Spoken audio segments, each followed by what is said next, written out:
মামা যাবেন? কি হলো মামা, যাবেন? না যাও না। ভয়েসটা চেনা চেনা লাগলো। মামা দেখি মুখে গামছা পেঁচিয়ে রাখছেন কেন? সরেন তো।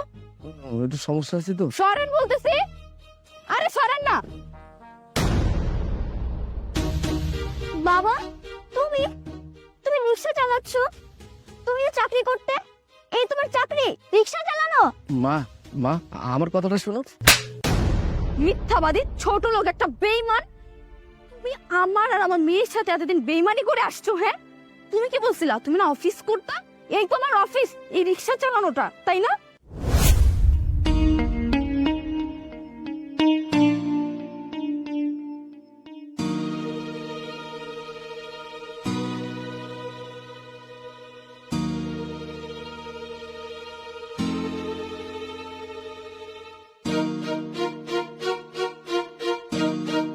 বাবা অফিস যাচ্ছ?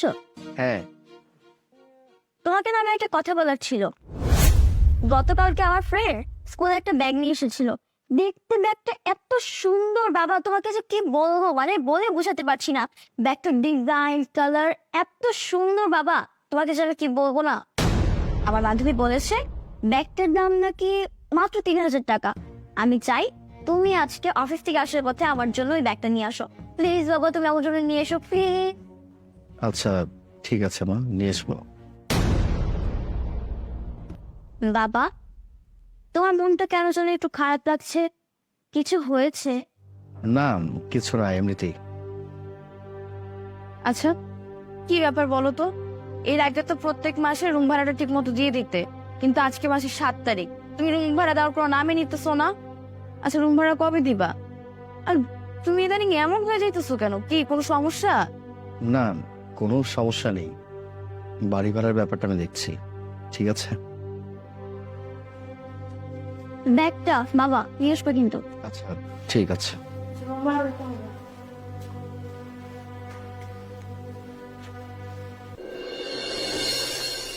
এই বেটা, তুই আজকে আমার সন্ধ্যার ভিতর টাকা দিয়ে দিবি।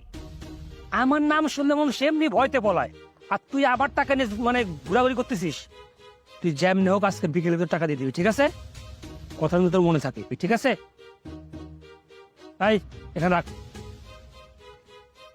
এই তোর ভাড়া কত? ভাইজান 80 টাকা। এই বেটা 50 টাকার পর 80 টাকা, মনে স্যার থাপড়াই তোর। 80 টাকা আবার, আমি তো 80 টাকা কইছি নাকি? এই তুই কিন্তু বেশি কথা বলতেছিস। এই 50 টাকা রাখ, যত সব। মানুষজন এত খারাপ, ক্ষমতার বড়াই দেখায়। 80 টাকার ভাড়া 50 টাকা দিল। আমার মতো গরিব মানুষের উপরে তো শুধু দেখাইতে পারে রাগ। হ্যাঁ।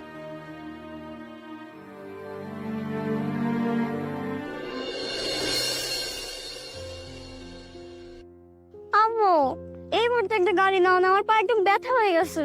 মা এখানে তো কোথাও কোনো গাড়ি দেখতেছি না, সামনে গিয়ে দেখে যদি কোনো কিছু পাই সেটাতেই চলে যাব। চল। আম্মু ওইটা দেখো, ওইখানে মনে হচ্ছে একটা রিক্সা আছে, চলো ওইটাই নিব আমরা, চল। মামা যাবেন? কি হলো মামা, যাবেন? না যাও না। ভয়েসটা চেনা চেনা লাগলো। মামা দেখি মুখে গামছা পেঁচিয়ে রাখছেন কেন? সরেন তো। একটু সমস্যা আছে তো। সরেন বলতেছি। আরে সরেন না। বাবা তুমি তুমি রিক্সা চালাচ্ছ? তুমি চাকরি করতে? এই তোমার চাকরি রিক্সা চালানো? মা মা আমার কথাটা শোনো। মিথ্যাবাদী ছোট লোক একটা বেঈমান। তুমি আমার আর আমার মেয়ের সাথে এতদিন বেঈমানি করে আসছো। হ্যাঁ, তুমি কি বলছিলা তুমি না অফিস করতা? এই তোমার অফিস, এই রিক্সা চালানোটা, তাই না? তোমাকে আমি ভালোবেসে আমার বাবাকে ছেড়ে সেই সংসার ছেড়ে তোমার সাথে আমি সংসার বেঁধেছিলাম, এই কারণে এই চেহারা দেখার জন্য। না না না আনিশা প্লিজ, তুমি আমার কথাটা একবার শোনো। চুপ থাকো। কি কথা শুনবো আমি? হ্যাঁ, আমি তোমার জন্য আমার বাবাকে ছেড়ে আসছি। সেই সার্কেলটার সাথে তোমার সাথে যায় বলো তো, তোমার কি পরিচয় দেবো আমি? সেখানে যদি জানে যে আমার জামাই রিক্সা চালক, আমার কোনো মান সম্মান থাকবে? আমারটা কথা বাদই দাও, এই যে আমার মেয়ে যে সার্কেল, সে যে একটা স্কুলে পড়ে, একটা নামি দামি স্কুলে পড়ে, সেখানকার যদি তার বান্ধবীরা, সে প্যারেন্টসরা যদি দেখে যে তার বাবা রিক্সা চালায়, ওর মান সম্মান থাকবে? তুমি নিজে বলো তো। দেখো আমি চাই না আমার মেয়ে তোমার পরিচয় কোনভাবে বড় হোক। তুমি কোনোদিনও আমার মেয়ের সাথে যোগাযোগ করার চেষ্টা করবে না। সত্যি তো মা তো ঠিকই বলেছে, যারা কিনা আমার বন্ধু বান্ধব আছে তাদের মা বাবাও কিন্তু অনেক বেশি রিচ। আমিও ভাবতাম যে আমিও তাদের ভিতরে একজন, কিন্তু এখন দেখি না, আমার বাবা তো একজন রিক্সা চালক। কোনোভাবে যদি মা কেউ যদি এই কথাটা জানতে পারে, তাহলে আমার মান সম্মান থাকবে না। আমি চাই না এটা কেউ জানুক। আর আরেকটা কথা, আমি একজন রিক্সাওয়ালার মেয়ের পরিচয় নিয়ে বড় হতে চাই না, বাঁচতে চাই না। আমার স্বপ্ন অনেক বড়, যেটা কিনা তোমরা দুইজনই আমাকে দেখিয়েছো। আমি তো তোমাদের জন্য আমার স্বপ্ন নষ্ট করতে পারবো না। দেখ, তোর সাথে আমি আর কোনো সংসার করতে চাই না। আজকের পর থেকে তুই আমাদের সাথে আর কোনো রকম যোগাযোগ করার চেষ্টা করবি না। আনিশা, আনিশা শোনো, বেলি।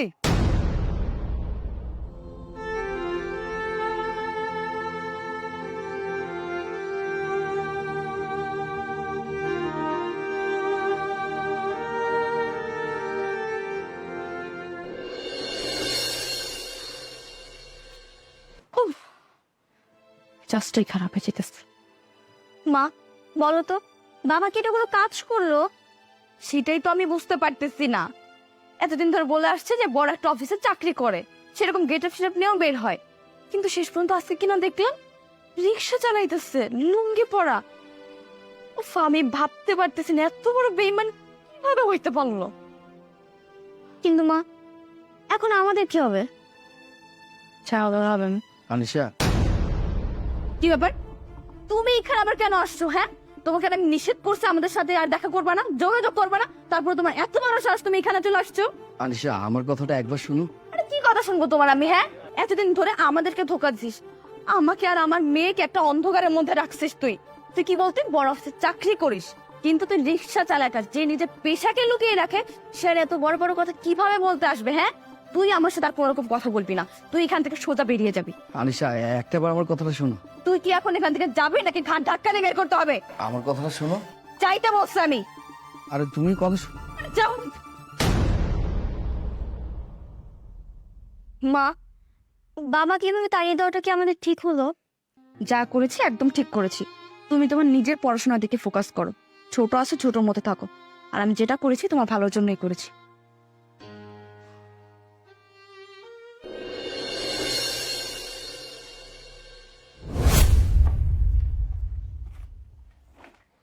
মামা, তোমাকে না বলেছি না আমার জন্য আইসক্রিম আনতে? দাও, আইসক্রিম দাও। আইসক্রিম মানে তাই কিসের আইসক্রিম? তোর সারাদিনে তো আপনার লাইগাই থাকে, সারাদিন খালি খাই খাই খাই খাই খাই খাই করো। পেটের মধ্যে কি রাক্ষস ঢুকছে? হ্যাঁ, যাই এখান থেকে। ফাজিল কথাকার, সারাদিন ওর মুখটা চলতেই থাকে, পেটের মধ্যে রাক্ষস ঢুকছে। ফাউল কথাকার, দিল মেজাজটা খারাপ কইরা। হ্যাঁ রিশা, জি ভাইয়া বলো। আচ্ছা তুই কত, তোর মাইয়ার জ্বালাই কি বাড়িতে আর থাকতে পারবো না? তোর মাইয়ার পেটের মধ্যে কি ঢুকছে? রাক্ষস ঢুকছে? সারাদিন খাই খাই খাই খাই খাই খাই করতেই থাকে, একটু সময় আমার শান্তিতে না। সারাদিন আমি বাইরে কাজ করি, এখন বাইরের থেকে আয়া ঘরের মধ্যে যে একটু শান্তিতে থাকবো, তোর মাইয়ার জ্বালাই এসব পারতাছি না। আচ্ছা বুঝলাম, আমি ওর মামা আমারে জ্বালাইতেছে, আমি সহ্য করতেছি। কয়দিন পরে তো আমি বিয়ে করবো, আমার বউ আইসা পরের মেয়েকে এইসব জ্বালাতো সহ্য করবো? হ্যাঁ, আমি তোরে ভালো করে কইতেছি, তোর মাইয়ারে নিয়ে আমার বাসা থেকে বাইরে। ভাইয়া, ও তো ছোট মানুষ, ও তো কিছু বোঝে না। আর আমি এখন এই সময় আমার মেয়েকে নিয়ে কই যাবো বলো? আমার তো অন্য কোথাও যাওয়ার জায়গা নাই, আর আমার তো এখন সাগরের সাথেও কোনো রকম কোনো কন্ট্যাক্ট নাই। আমি কি করবো বলো? ও বাচ্চা মানুষ, বেলে কিছু বুঝে না তাই না? খালি হচ্ছে কোন আইসক্রিম খাওয়ার লাগবো, চকলেট খাওয়ার লাগবো, আর মামারে কেমনে জ্বালান লাগবো, এই বাড়ির থেকে বাইর করার লাগবো, অশান্তি করার লাগবো, এগুলো আবার তোমার মাইয়ার ঠিকই বোঝে। আর কি, আর কইলে সাগরও নাই না? সাগর নাই কার লেগা? সাগর নাই তো তোর দোষে, তুই তো পোলাডারে ছাইরা এই যে এই বাড়িতে পড়ে রয়েছস, আমারটা খাইতেছস, আর আমার ঘাড়ের উপরে বইয়া আমারে সারাদিন বাড়ির মধ্যে জ্বালাইতেছস। এত জ্বালা আমি সহ্য করতে পারবো না, তুই আমার বাড়ি থেকে বাইরে হয়ে যাবি। ঠিক আছে ভাই, আমাকে কিছুদিন সময় দাও, আমি একটা চাকরি ম্যানেজ করে আমার মেয়েকে নিয়ে চলে যাব। হ্যাঁ ঠিক আছে, চাকরিটা তাড়াতাড়ি ম্যানেজ করিস, আমার একটু শান্তি দিস। যা, তাড়াতাড়ি চাকরির ব্যবস্থা করবি।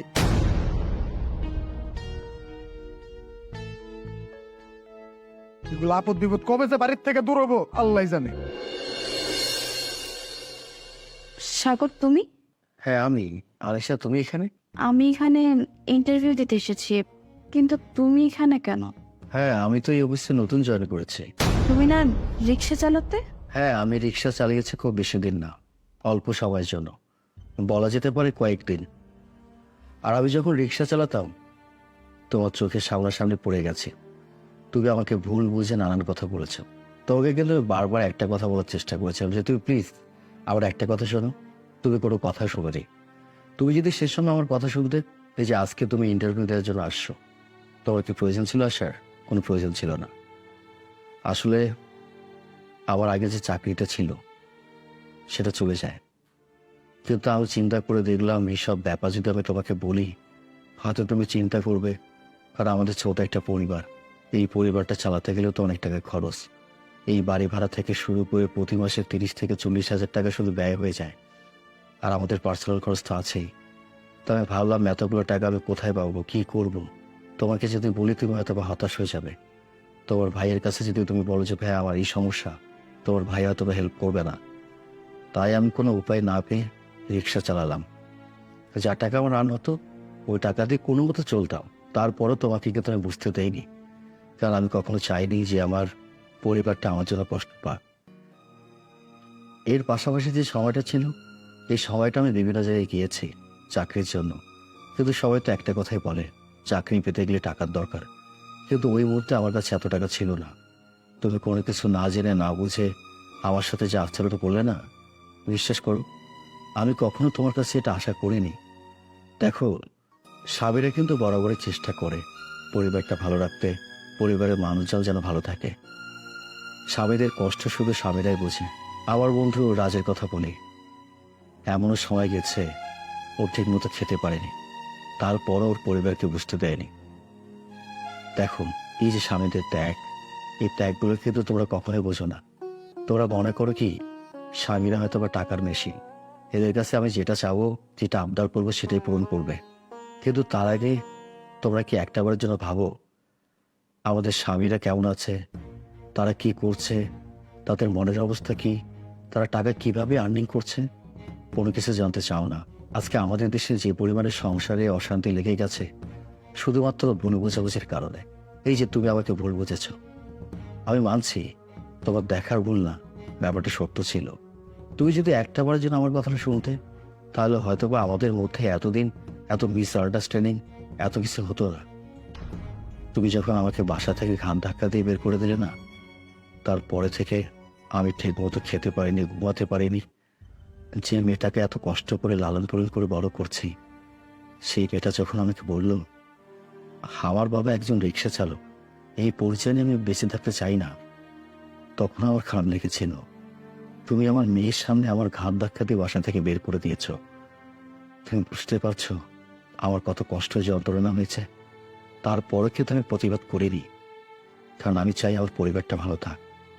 এই যে এখানে আমি নতুন একটা চাকরি পেয়েছি, আমি ভেবেছিলাম এইসব কথা যদি আমি কোনোভাবে তোমাদেরকে জানাতে পারি হয়তো বা ভালো হবে।